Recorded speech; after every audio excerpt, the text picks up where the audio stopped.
warahmatullahi wabarakatuh. Di sini kami dari kelompok 10 yang akan menjelaskan mengenai studi Islam dengan pendekatan antropologis. Nah, yang pertama-tama itu pengertian dari antropologi. Antropologi berasal dari kata anthropos yang berarti manusia dan logos yang berarti ilmu. Nah, adapun pengertian antropologi menurut para ahli, yang pertama yaitu menurut Kuncoro Ningrat. Antropologi merupakan ilmu yang mempelajari tentang umat manusia pada umumnya dengan mempelajari aneka warna, bentuk, fisik masyarakat, serta kebudayaan yang dihasilkan. Yang kedua yaitu menurut David Hunter, antropologi merupakan ilmu yang lahir dari keingintahuan yang tidak terbatas tentang umat manusia. Yang ketiga yaitu menurut William E. Haviland, antropologi merupakan studi tentang umat manusia, berusaha menyusun generalisasi yang bermanfaat tentang manusia dan perilakunya, serta untuk memperoleh pengertian yang lengkap tentang keanekaragaman manusia. Nah, dari ketiga pakar ahli tersebut, kita dapat menyimpulkan bahwa antropologi merupakan semua hal yang membahas tentang manusia dan merupakan tanggung jawab antropologi untuk menjelaskan semua cerita tentang manusia dari segi baik maupun dari segi yang buruk. Antropologi tidak hanya terpaku pada sebagian kelompok orang, tetapi mencakup semua manusia, bukan hanya dari satu aspek, melainkan dari segala aspek. Nah, yang kedua yaitu pendekatan antropologis dalam studi Islam. Nah, pendekatan antropologis ini ada tiga: pendekatan holistik, pendekatan komparatif, dan pendekatan historis. Nah, yang pendekatan holistik ini, pendekatan ini digunakan oleh para pakar antropologi apabila mereka sedang mempelajari kebudayaan suatu masyarakat. Kebudayaan dipandang sebagai suatu keutuhan setiap unsur di dalamnya, mungkin dipahami dalam keadaan terpisah, dan keutuhan tersebut para pakar antropologi mengumpulkan semua aspek termasuk sejarah, geografi, ekonomi, teknologi, dan bahasa untuk memperoleh generalisasi tentang suatu kompleks kebudayaan seperti perkawinan dalam suatu masyarakat. Para pakar antropologi merasa bahwa mereka harus memahami dengan baik semua lembaga lain dalam masyarakat yang bersangkutan.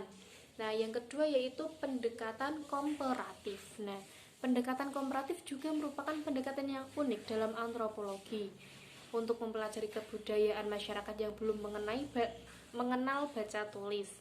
Nah, para ilmuwan antropologi paling sering mempelajari masyarakat yang praaksara karena dua alasan utama. Yang pertama yaitu mereka yakin bahwa setiap generalisasi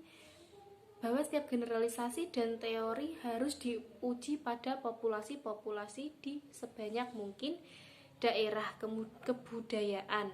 Nah, sebelum dapat diverifikasi. Yang kedua yaitu mereka lebih mudah mempelajari keseluruhan kebudayaan masyarakat kecil yang relatif homogen daripada masyarakat modern yang kompleks. Nah, masyarakat praaksara yang hidup di daerah terpencil ini merupakan laboratorium bagi para ilmuwan antropologi.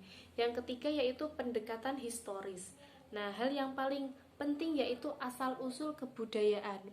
Pendekatan dan unsur-unsur historis ini mempunyai arti yang sangat penting dalam antropologi. Nah, lebih penting daripada ilmu lain dalam kelompok ilmu tingkah laku manusia. Nah, para ilmuwan antropologi tertarik pertama-tama pada asal-usul historis dan dari unsur-unsur kebudayaan, dan setelah itu tertarik pada unsur-unsur kebudayaan yang unik dan khusus. Dengan demikian, dapat disimpulkan bahwa pendekatan antropologi dalam studi Islam adalah suatu cara pandang yang mendalam dan proporsional praktik keberagaman kaum muslim sebagai suatu gejala yang terkait dengan budaya lokal, politik, ekonomi, sosial, dan pengaruh faktor-faktor lainnya dalam kehidupan.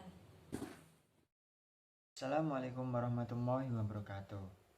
Nah, di sini saya akan melanjutkan presentasi dari Mbak Eli tentang pengertian antropologi dan pendekatan antropologi dalam studi Islam.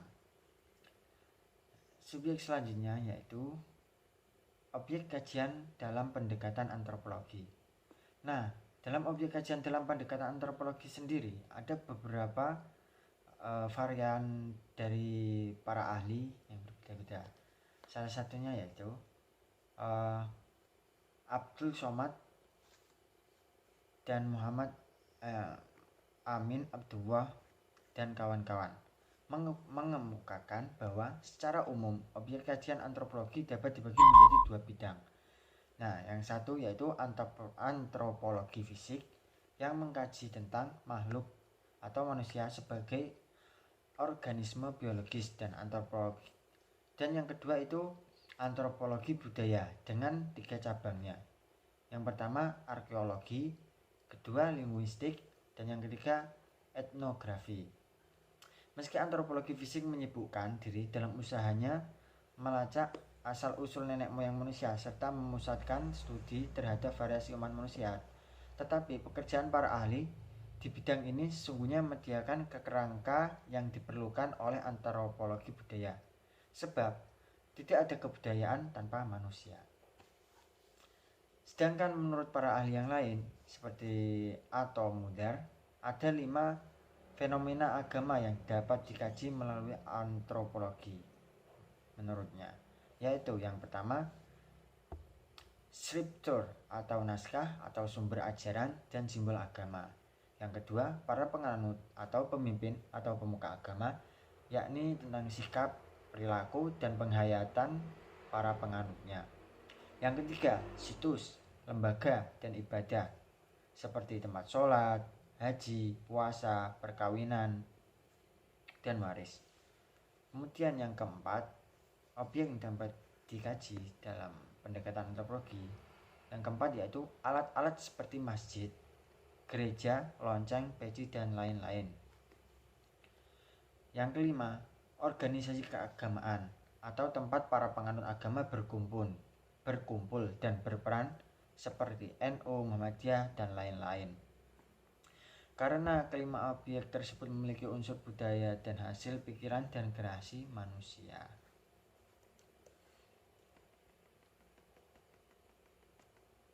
Nah, dari pendapat di atas dapat disimpulkan bahwa jika ditinjau dari pengertian antropologi secara umum,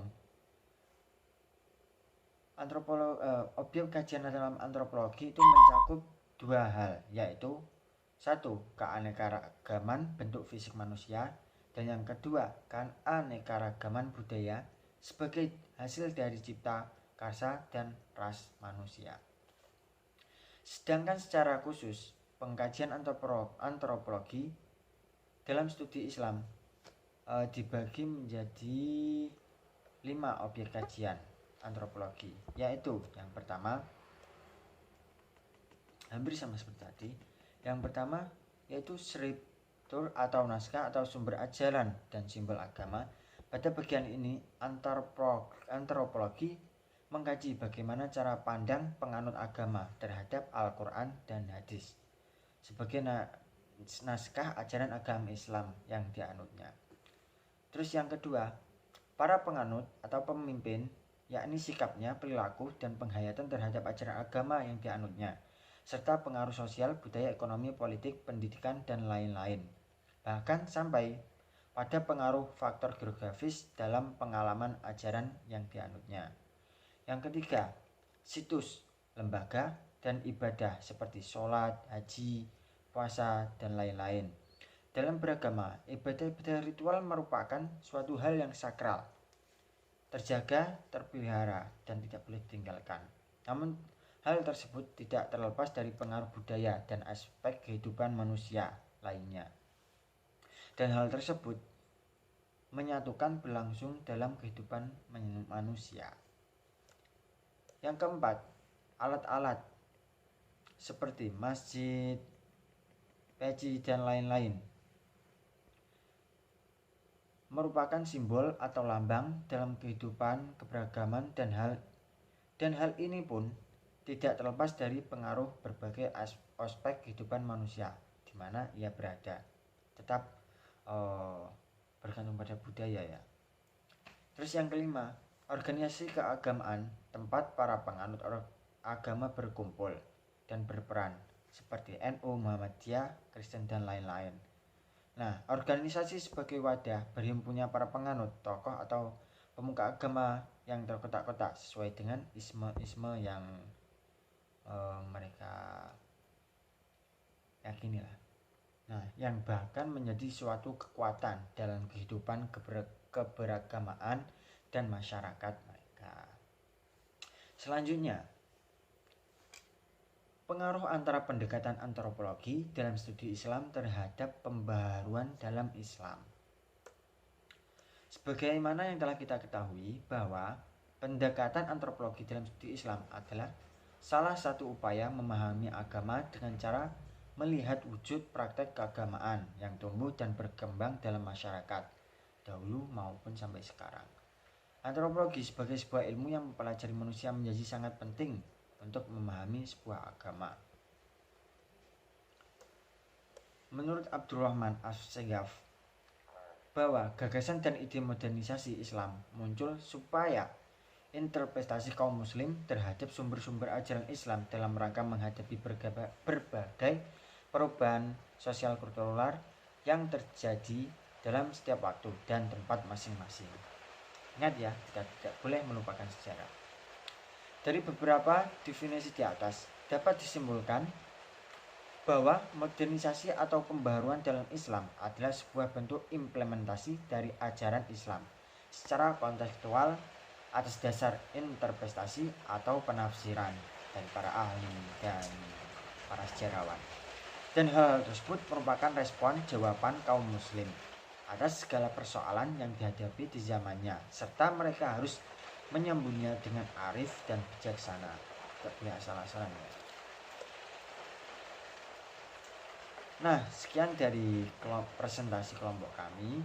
Dapat disimpulkan bahwa pemahaman isi Al-Quran dan Hadis sebagai sumber utama ajaran Islam tidak lagi terbatas pada pemahaman tersurat saja dan tidak terbatas pada zaman-zaman tertentu saja. Sampai akhir zaman pemahaman Al-Quran dan Hadis ini tetap menjadi sebagai sumber utama dalam ajaran Islam. Tapi perlu dikembangkan pemahaman tersirat. Dengan kata lain, pendekatan yang digunakan dalam studi Islam dan keislaman tidak hanya menggunakan pendekatan normatif saja, melainkan perlu untuk menggunakan jenis pendekatan yang lainnya juga agar Islam dapat diterima, dipelajari, dipahami dan diamalkan ajarannya oleh umat manusia yang tersebar di seluruh penjuru dunia. Nah, jadi kita tidak bisa selalu monoton atau memaksa untuk selalu mengikuti zaman dahulu sehingga kita tidak menghiraukan dengan perkembangan zaman.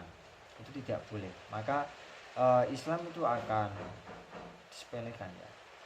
Nah, sekian dari kami, kurang lebihnya mohon maaf. Wassalamualaikum warahmatullahi wabarakatuh.